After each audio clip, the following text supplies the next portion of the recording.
Hello. Good morning sa inyong lahat. Maganda yung talk ni Shaira kanina because it touches on a lot of the things that I'm going to talk about, no?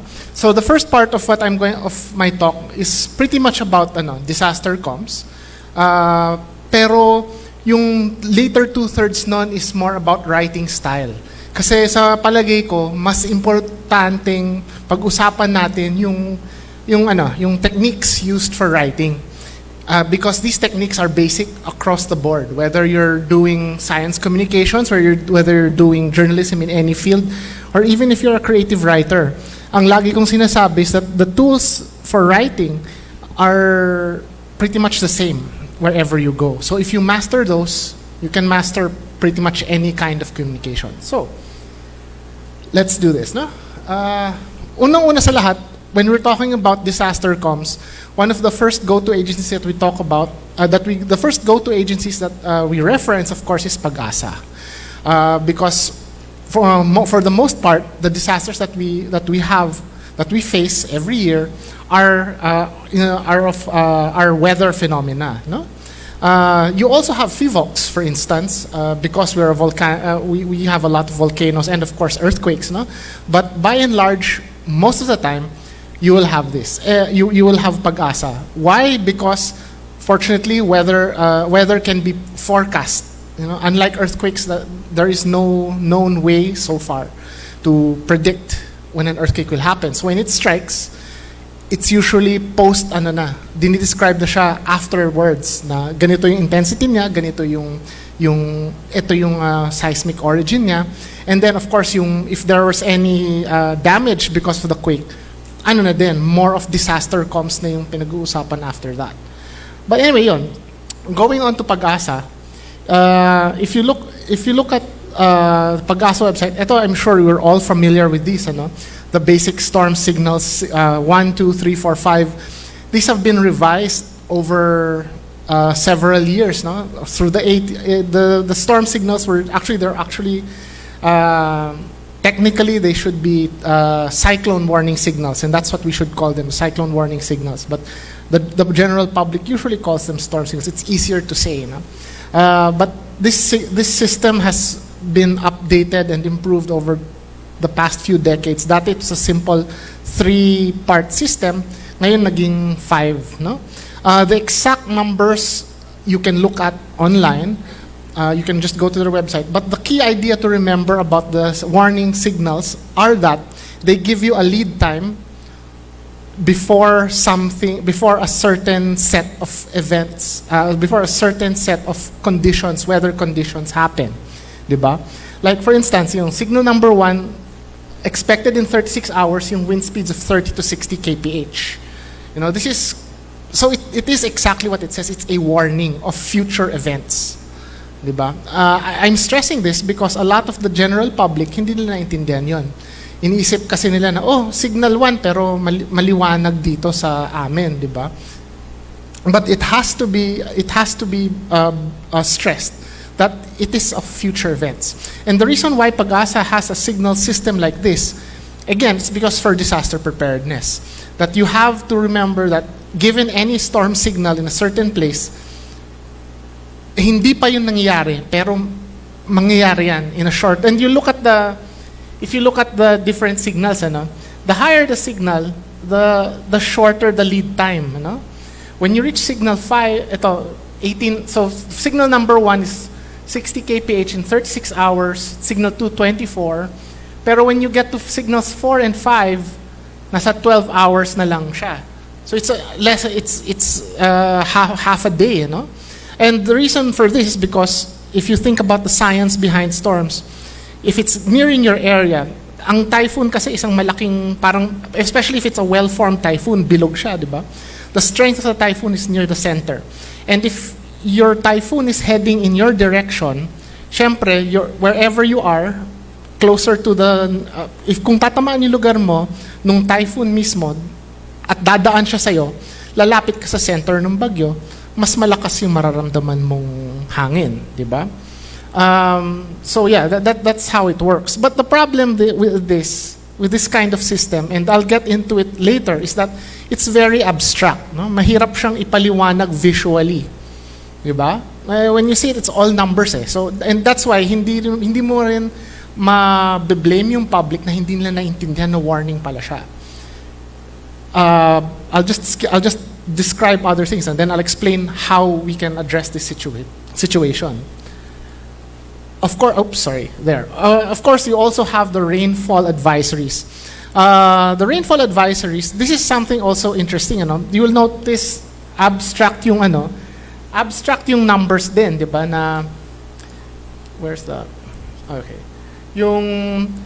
What's interesting when they created this sa .gov.ph is when they describe the kind of rain, when say torrential rain and more than 30 millimeters of rain, nagbigay din sila ng visual representation nito, that it's equivalent to roughly 2 gallons or 1.5 yung garapon ng tubig, di ba? Falling in a certain area. This is also helpful to the public. This is what I was saying earlier na when you're trying to urge your public into action, when you're trying to make them aware of something, it's best to give them an image that they can understand right away. Isang halimbawa din dito, kunwari, nung pinag-usapan namin yung pag-warning tungkol sa daluyong, di ba, yung storm surges, na nung una sinasabi nga na 2 to 3 meters high nung panahon ng Haiyan. Kung isipin mo ng matagal, may isip mo na okay, mataas nga ang 3 meters. Pero pag sinabi mong kasing taas siya ng 2-story building o kasing aabot siya sa ikalawang palapag ng bahay mo, mas matatakot ka, di ba? Mas immediate yung concern na ma-elicit mo dun sa audience mo because of that. So yes, visual metaphors are important. This is also another place for updates. When a typhoon, when a cyclone comes into the Philippine area of responsibility, there will always be regular updates from Pag-asa that you can turn to and look at for advice and for your news, which is actually what all of us media organizations do. Pag meron ng alert for a typhoon. The crucial thing that I have to say, again, it's a visual problem, and something that we even at GMA have a problem with sometimes, na laging nalilito yung public when we talk about the Philippine area of responsibility. Madalas nagkakamali na pag pumasok sa PAR, sinasabing nasa Pilipinas na, which is not true. Kasi kung titingnan, ewan ko sana nakikita from the audience, no? Pero kung ito yung Pilipinas, yung Philippine area of responsibility mo, and nag-extend siya through into the Pacific. At umaabot siya sa Palau. And then, up in the north, damay rin ng Taiwan, actually. The space between the easternmost Philippines and Palau is large enough that you can almost fit an entire Philippines in that area also. So it is wrong to say when a typhoon enters PAR na nasa Pilipinas na siya. I don't know if you're asking yourselves, why is there such a big area? Di ba? Long story short dito is that pinag-usapan ng weather agencies sa iba't ibang parte ng mundo na merong areas of responsibility na pag pumasok yung isang typhoon dun sa area niyon, it's the responsibility of a particular agency to monitor its movement. And in this case, that area happens to be the Philippines' responsibility, hence the Philippine Area of Responsibility. It's also significant. Kaya siya naka-extend sa east kasi doon nanggagaling lahat ng typhoons eh. And it also gives you lead time. It's useful to us in the Philippines because yung lawak ng PAR, pag may pumasok na bagyo doon, it gives us a leeway of roughly 2 to 3 days bago siya mag-landfall sa Pilipinas. So it's a useful indicator. The only exceptions are that there are sometimes typhoons na papasok sa PAR, kunwari, sana nakikita niya, pumapasok dito, tapos lilihis siya pa north. Minsan marinig nito sa mga reports na nag-recurve daw yung bagyo, di ba?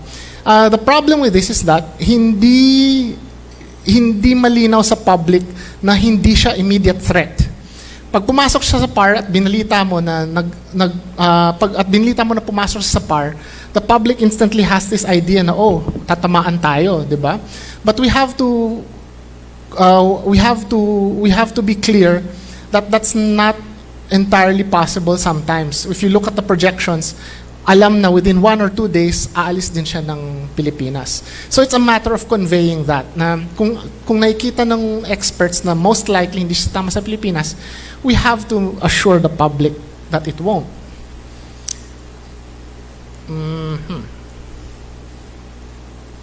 Ayun.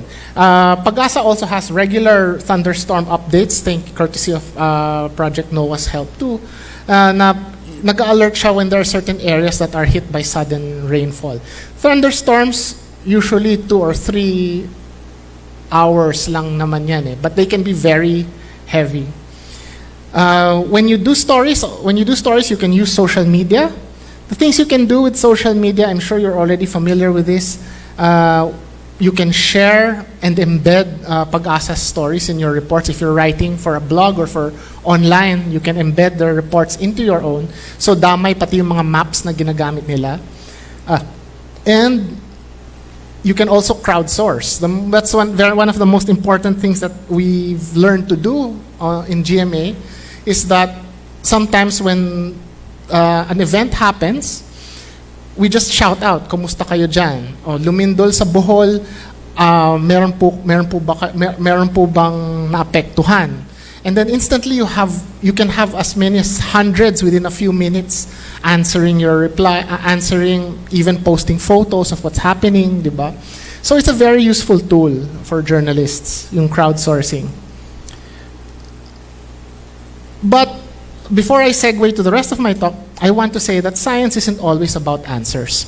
The problem is that there's a misconception that, scientist ito, lahat ng sagot ko, pwede kong tanungin sa kanya, may sagot siya para sa akin. Pero ang totoo niyan, a large part of science, the way science itself is constructed, is that it also defines the boundaries of its own knowledge. And a scientist will be calm enough to tell you, we don't know that. There are certain areas that we really don't know. Yung isang kaibigan namin ni Shai, si Reyna Reyes, famously pointed out, made famous by Rappler a few years ago as the girl who proved Einstein right. Napakagaling niyang astrophysicist, kaya siya tinawag na girl who proved Einstein right was that she helped set up an experiment that proved one of the hypotheses that Einstein created over a century ago. No, almost a century ago, rather. And today, she is one of the most popular and most probably well-known scientists locally. Pero pag kinausap mo siya, and you ask her a question and she doesn't know the answer, or if she knows that her research doesn't cover it, she will be humble enough to tell you, hindi namin alam yan, or I don't know that, we can find out, di ba? But I'm saying this because when you do your reports, it's not so straightforward na, okay, something happened, let's ask an expert, and then they'll give us the answer. Sometimes, writing can be about asking questions, making your public form a question that it did not think was necessary to ask in the first place. Yon. And this is a good, I like showing this to audiences, itong comics na to. Asking questions. Small questions lead to small discoveries. Oops, sorry. Bigger questions lead to bigger discoveries. Some questions only reveal deeper mysteries. Even if you know what question to ask, the answer may surprise you. Asking enormous questions can create enormous problems. Asking too many questions can make you look ridiculous. When you come across an unusual question, there's not much else to do but to stick with a question and see where it takes you. But seeing where a question takes you does not necessarily mean that you will find the answer to that question. And scientists themselves are thinking that, actually Stephen Hawking pa nga mismo nagsabi na posible daw because humans are physical. Our physical form is governed by the laws of physics. And it is quite possible that the physics of the universe itself somehow prevents us from understanding the universe in its entirety. So even if scientists are looking for the grand unified theory, a theory that describes everything, that's supposed to make sense of how the world works, it just might be possible that the universe itself does not allow us to understand everything, diba? But it's important to ask questions. This is a good example of that, no? I hope you can Google this article from Harper's Magazine, What Came Before the Big Bang, the Physics and Metaphysics of the Creation of the Universe, na sinulat ni Alan Lightman. Si Alan Lightman, isa siyang professor sa Massachusetts Institute of Technology. Isa siyang physicist, pero novelist. He's also a novelist. He writes wonderfully well. And if you want to look for pegs for science writing, I recommend that you look up his writing style. Because it's very beautiful. But the gist of this is that he posts a question and then he talks about what scientists are doing to answer that question. I won't spoil it for you, but obviously we don't have all the answers yet. But he illustrates exactly that it is the joy in going through trying to answer the question, the journey of answering that question, more than the end itself of the answer itself, that makes it meaningful. But yeah, let's move on to writing the story. This is what I was talking about earlier. No? Shira's earlier was talking about yung basics, no? Who, what, where, when, how, why. But I would like to talk about writing style, writing form. So again, before you write anything, you have to ask yourself, who is your target audience? Are they students? Are they professionals?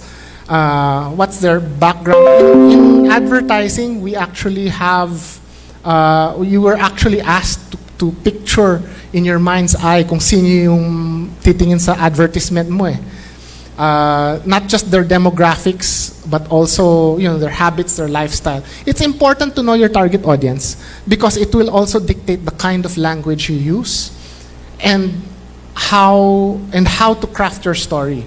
It also helps answer questions like what is important, what is important to say, what do I have to say, how do I say it.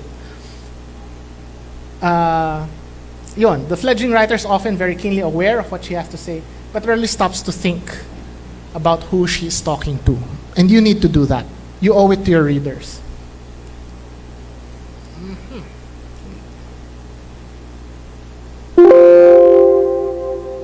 So, excuse me. Okay ba siya?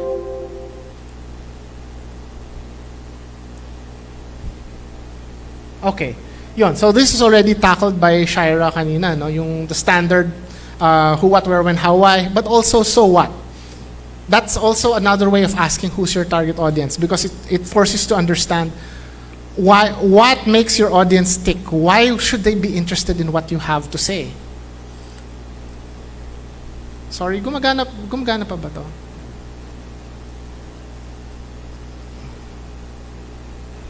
Yeah, oops. Yeah, oh, wait. Good, thank you. Okay, so, Storycraft, I'm just making sure it works. Storycraft, the art of linear storytelling. This is what I wanted to talk about. No? Hindi natin iniisip madalas when we write that our craft is linear. No? We are linear storytellers. The act of communication is a linear process. And why is this so? No? Here we go again. Okay. Oh, there. I hope this optical illusion works for you, because far in the audience, no. But there are actually 12 dots. Nakikita niyo ba? Nakikita niyo ba yung mga dots? Are you able to see them?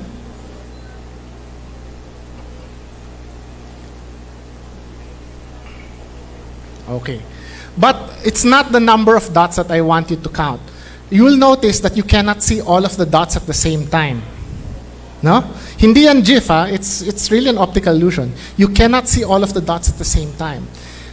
What this says about us as people is that we are not able to take in an entire situation in its entirety, diba? The way our minds work, the way our eyes work, is that we need to focus on small aspects. And the way our eyes move around, that's how we form a bigger picture. In this case, you will know, if you look at this photo, and you're attempting to see all of the dots, di ba? Pero umiikot yung mata mo eh. And as you move around, you're aware of the other dots, but you don't see them. It's only when you focus on a certain area that you see the dot in that area. And then, when your eyes move around and see and look at all the other parts, tsaka mo naisip na, okay, marami palang dots sa picture na to. But you are not able, our minds are not able, our eyes are not able to see all of them all at once. Oops. Here's another example, no? You see the photo of the couple kissing. It's clear, di ba? If I ask to draw your attention to the visual of the doorway, it's also clear, di ba? But can you see them, can you understand them both simultaneously? It's difficult, di ba? Yes, you can. Yes, you can look at them at the same time if you relax yourself, but for you to fully understand what's going on in either, if you want to understand it's a couple kissing, or if you want to understand there's a doorway behind them, your mind needs to shift back and forth, diba? You cannot. It's difficult to, if you try to understand it entirely sabay, nagiging magulo siya. It's just a jumble of white and gray and black. Diba? Again, that's an example of how our minds work and how our minds need to focus on a certain aspect. This is a very good example of that too. When we read comics, we tend to understand that a frame captures a single moment in time. Diba? Kasi kaya frame by frame yan, moment by moment. But what's happening in this frame? So, merong tao na nag-take ng photo, smile, tapos ayaw na ng camera, tapos sinasabihan siya ng ibang tao, tapos okay lang yan, sinasabi siya ganyan. Tapos dun sa dulo, may nagche-chest na niloloko siya. Tapos ang hirit to, sigurado ko bang yan ang gusto mong gawin? Gan, di ba? So, obviously, so many things are happening in a single moment of time. And they're happening simultaneously. But when you read the comic, you read it from left to right. And you're only able to absorb a portion of portion by portion what's happening. So, anong kinalaman nito sa journalism? Keeping in mind that that's how our minds work, we have to understand that when you craft your story, it is by necessity a linear discussion, a linear narrative. Because you cannot put everything together and as isang bagsakan at magigets ka agad ng audience mo. So the trick there is, how do you arrange information in such a way that it is meaningful to your audience? That is why we have the concept, and I'm sure you've tackled it in your journal classes, yung tinatawag na story angle. Diba? The story angle means that given everything that's happening simultaneously in a certain area, ano yung una mong babanggitin? Ano yung pinaka-importante mong i-highlight? Diba? Take for example, like a public event. Say you're asked to cover, disaster response, for instance. You're asked to go to a disaster site where a typhoon or an earthquake recently struck, diba? There are many ways that you can cover this. You can go straight to the authorities, the local authorities, talk to them. You can go out in the field, look for man-on-the-street interviews, diba? But the thing is, all of this is happening at the same time, diba? So you have to think for yourself, how do you prioritize what to handle, who to talk to, and the crafting of the angle helps that. Of course, it helps for you to discuss it with your editors, what they want you to handle, and what is. But that goes straight back also to your target audience. Who's your target audience? Who are you serving? What do they need to know about this? So, for instance, in our case, since a large majority of our readers in GMA News Online are OFWs who would be interested in the fate of yung mga loved ones nila dun sa loob ng area, we might ask about that first. May casualties ba? May mga nawalan ba ng bahay? Ano yung mga pangalan ng mga naapektuhan, di ba? Because that's of primary interest to our readers. But all of this, as I said, because of the concept of the linear narrative, so many things are happening. But when you communicate, because you need to prioritize one by one, you have to make a conscious decision to decide what comes first, what is primary, what is secondary. This is more on in terms of websites, how people read. Again, a concept, it also boils back to linear narrative. When we read a web page or even a newspaper, again, you don't look at a whole page and then you understand what's there. It's a linear process looking from top down, left to right. Diba? And also, this was also tackled earlier, and I hope it's also been tackled in your classes, yung pyramid structure. Kaya ka may pyramid structure. Because, again, because of the concept of linear narrative, you want the first thing that your reader to see to be the most important thing that they will see. Diba? And then segue on to other things. Another tip that I'd like to say is the sound of writing. This is more writing style, Siyempre, iniiwasan natin magtunog robot sa mga sinusulat natin. How do you do that? You let your language breathe. The idea of communication, of writing for a popular audience, is that you have to sound normal, quote unquote. It's not an academic journal. It's not it's not for a technical audience. So the idea is that you make your sentences simple. Vary the length of the sentences, break up ideas into chunks, Yun, parang nakikipag-usap ka lang. Diba? And this is true even on a news website like GMA. This is something that we strive to do, even with straightforward news. This is an example of that. Di ko na siya babasahin because I might be a little pressed for time. But you will notice any good article or even a novel. Actually, that's why novels are very interesting. That's why short stories engage us so much. The structure of the short story is that you have, long and short sentences interspersed. Parang, di ba? Parang, I stared into her eyes and said, next paragraph, I love you.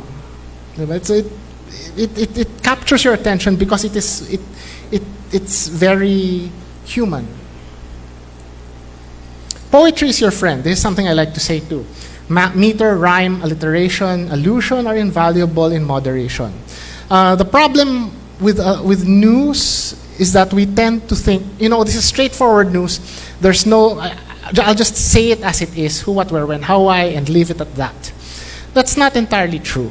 Because again, although you are not there to entertain, you are there to inform, but part of the job is also to capture your audience's attention. So a part of it does involve entertainment to a certain extent. And that's why it is good to look at creative writing for those kinds of tools. If any of you have taken a creative writing class, and those of you who haven't, I recommend that you do. The discipline, kunwari, that you're taught in poetry class, for instance, is valuable. And it's something that I personally use every day at work when we have to craft the headlines.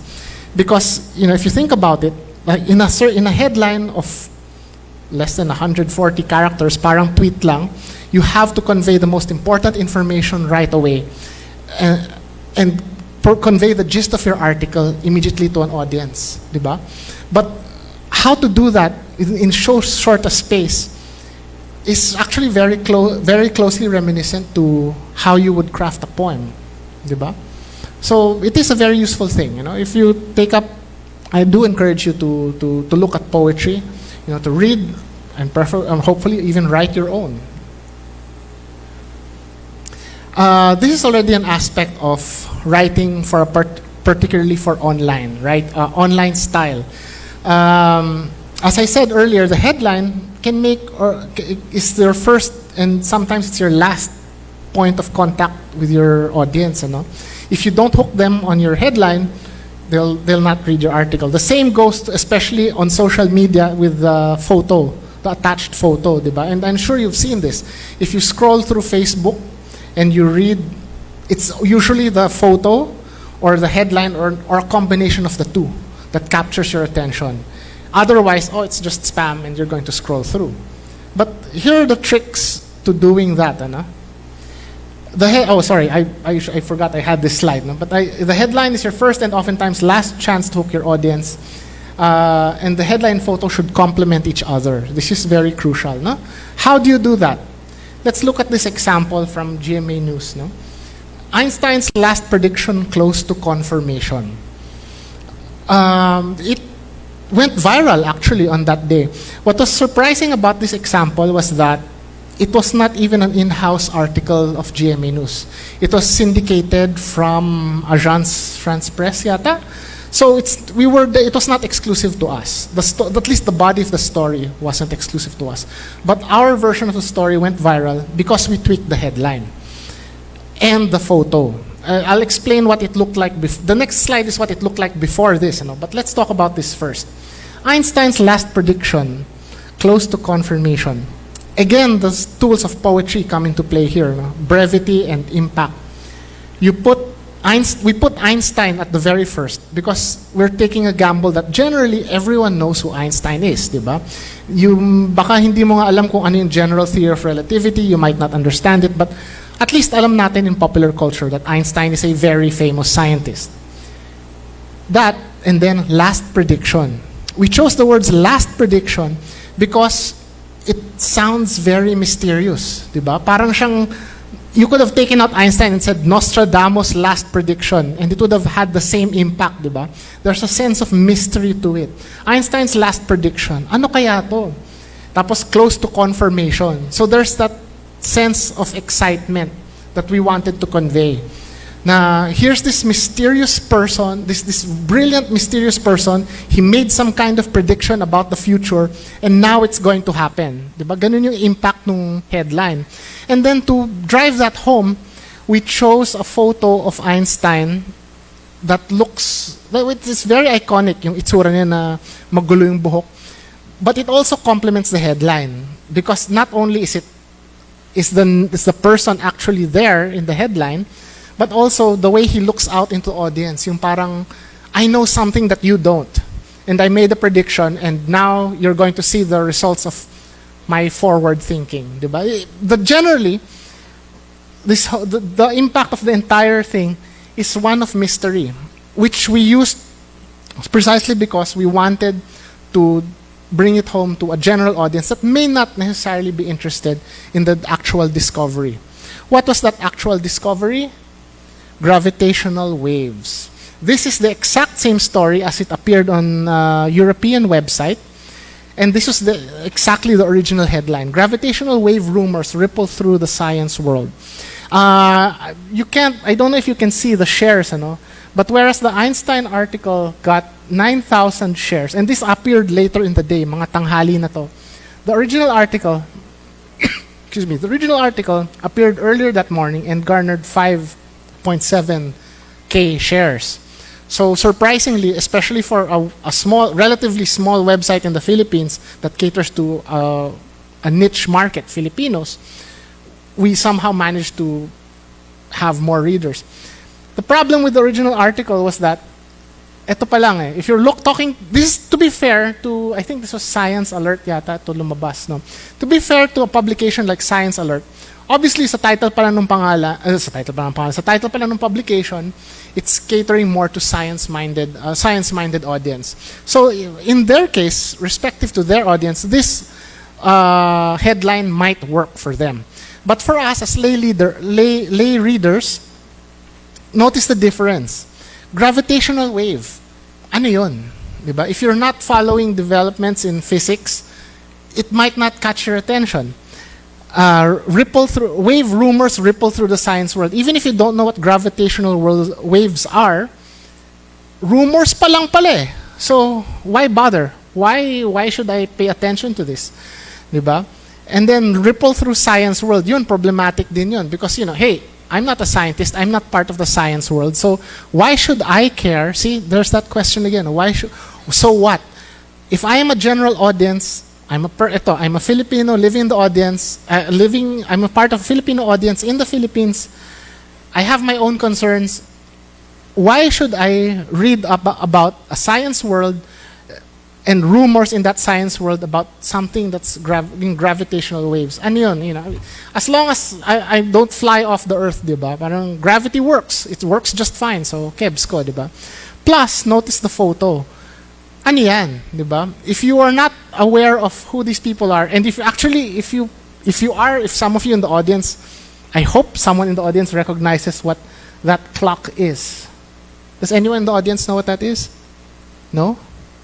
That is the doomsday clock. The doomsday clock is infamous because it was created by nuclear physicists in the 1950s. Segue lang ako, 1950s, to embody humanity's closeness to destruction by nuclear holocaust. That's why it's called the doomsday clock. And every so often, when at the height of the nuclear arms race in the 80s, and even now, ngayon, kung dumadami ulit yung nuclear arms and the possibility of using them. North Korea has been testing nuclear arms in the past month. Inuusad yung minute arm close to midnight. Midnight signifying doomsday. Diba? But anyway, this is a symbol of the international atomic research community. These are representatives thereof. And here you go, Bulletin of Atomic Scientists. But if you're not part of that scientific community and you're looking at this, it doesn't make much sense, diba? So again, know your target audience. You create your headline and your visual to impact that audience. And they must coincide. This is another example, Philippines' first microsatellite unveiled in Japan. The headline was crafted to appeal to a Philippine audience, because Philippine pride, Philippines' first microsatellite. Tapos, secondary information lang, it was unveiled in Japan. Again, the headline coincides with the thumbnail. At the time that this came out, there were several photos. We had several photos of the Diwata satellite, but we had to find one with a person in it.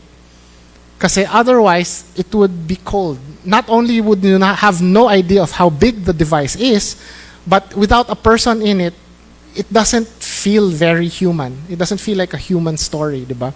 But now, actually, to be honest, this guy isn't really Filipino, but you can't tell kasi actually he's one of the Japanese researchers, pero naka-face mask siya, tapos naka-bonnet yung hair niya, so okay lang. But the idea was that when you read through your Facebook feed and you see this headline and you see the photo, you can at least imagine or pretend that, hey, ito siguro yung isa sa mga Pilipino na gumawa dun sa satellite. Diba? What I'm saying is that, of course, you're not out to deceive your audience. We're not out to deceive our audience na, uy, hindi to Filipino. But the thing is, you make your story human by inserting a human element into it. And as I keep saying, is that it helps complement the headline. Example 3, dinosaur graveyard reveals clues to mass extinction. In this case, we chose an artist's representation of the meteorite crash that killed the dinosaurs, because it's a very dramatic image. This is supposed to be an artist's rendition of the instant when the meteorite crashed. Tapos, everything blew up and the dinosaurs went extinct shortly thereafter. But the dinosaur grave, but if you look at this, dinosaur graveyard reveals clues to mass extinction. There's no visual element of the dinosaur graveyard, no? Nor anything about the clues thereof. But it does have something to do with mass extinction. So you have this dramatic visual that supplements, it does not directly reference the headline, but it supplements the headline. Diba? And then here's another example. Kids at risk from El Niño's effects. Yet another example of a photo that is not directly referential to the headline. There are no kids. There is no El Niño in this photo. Diba? Pero bakit siya, why is it complementary? Because it highlights the effects of the El Niño on kids. Obviously, the gist of the story, even if you haven't read it, is that El Niño makes it difficult in various ways for kids to attend school, diba? So, what better way to show this than a visual of an empty classroom? So again, you have a strong headline and a photo that complements that headline. Bad examples of headline photo combos. These are examples from our own website, which I have to admit were also my fault, but I'll explain why they were my fault shortly. So, again, diba, I said complementarity between the headline and the visual. Here's an example of a strong headline and a weak visual. Mysterious ancient humans once lived alongside Indonesia's hobbits. So it's a strong headline because you have the, ang ganda ng headline, no? Mysterious ancient humans. So parang ancient aliens na siya, di ba? And then you had hobbits. So you have this whole sci-fi fantasy thing, no, going on with the headline. And then you have so that's wonderful, no? And then you have a photo of rocks. What the hell? What the hell, man? 'Di ba? Parang ang ganda-ganda nung ano, pag hindi mo nakita yung photo na yon at nabasa mo yung headline, you start to think, wow, ano to, Lord of the Rings or 'di ba, some kind of mystery, Indiana Jones, and then all you have is a photo of rocks. What went wrong? And I'll tell you what went wrong actually. Kasi nung pinublish namin tong story na to, syempre, the first thing I did was look for a good photo. The gist of this is that there were what actually was found. This photo is actually of the stone tools that were used by this ancient race of hobbits. Okay, but there were no photos of the remains. If I remember the story correctly, there were no remains found, only the stone tools. So there literally was no photo that I could use to complement the article. Yes, I could have probably looked for, say, I don't know, Lord of the Rings or you know, a photo of Bilbo Baggins, you know. But at the time that we published this, we decided we needed to bring it out right away, and putting that kind of a visual would have been too jarring. It would no longer have been complementary because the only thing that it would support, like say if I put in a photo of, say, like the hobbits on their way to Mordor, all that would really support is this, hobbits, diba? Pero masyado na siyang malayo dun sa headline. So I went with this. But that's why it fails in that regard. It's a very powerful headline, very strong headline, but a weak visual because all you have are rocks. And ano pa, to sort of add insult to injury, there's a photo of the photographers, damay sa photo yung lens cap nung photographer just to show how big these are in relation to that. But other than that, again, see, you're in an audience. If I didn't explain that, wala, pangit. So it falls flat. This is the reverse naman. A strong visual with a weak headline. So, it's a strong visual because you have this poor goat on a deserted farm, diba? At tuyong-tuyo yung farm, diba? So, immediately, even if you don't look at the headline below, makikita mo, whatever this is, it has to do with drought. It has to do with famine. It probably has to do with El Nino. And you'd be right. You know, it drives the point home very powerfully. But the headline goes, U.S. weather forecaster sees El Nino conditions weakening. Weak siya because unang-una, we started out with U.S. weather forecaster. Again, if you're a general Filipino audience, either you're a Filipino abroad or a Filipino in the country, if I'm scrolling through my Facebook feed and I see U.S. weather forecaster, paki ko dyan. Wala naman siya dito sa Pilipinas eh. So I might not read it. Or I might even think na this might not be about the Philippines kasi US eh. Diba? So I won't read that. So you lose part of your audience. And then El Nino conditions weakening, it doesn't quite capture that. So there's a sense of hope dito, diba? Humihina na nga eh. But your photo is a strong one that features conditions that are persisting, diba? So this, the reason why we did this was that, that was my mea culpa, was when we chose the photo for this, it was not immediately apparent to me to change the headline or to fit it to our local audience. It's only afterwards that I realized, oops, could have been better. And that's pretty much it. Thank you very much. But to drive home my point, I just wanted to say, always remember that when you write, whether it's for science journalism, disaster reporting, anything, even creative writing, if you're going to write a short story or novel, always remember that you're doing a linear narrative, and that if you're posting your stuff online, visuals always help, either metaphorically or literal visuals, and your visuals and your text can and should complement each other. Yun. Thank you.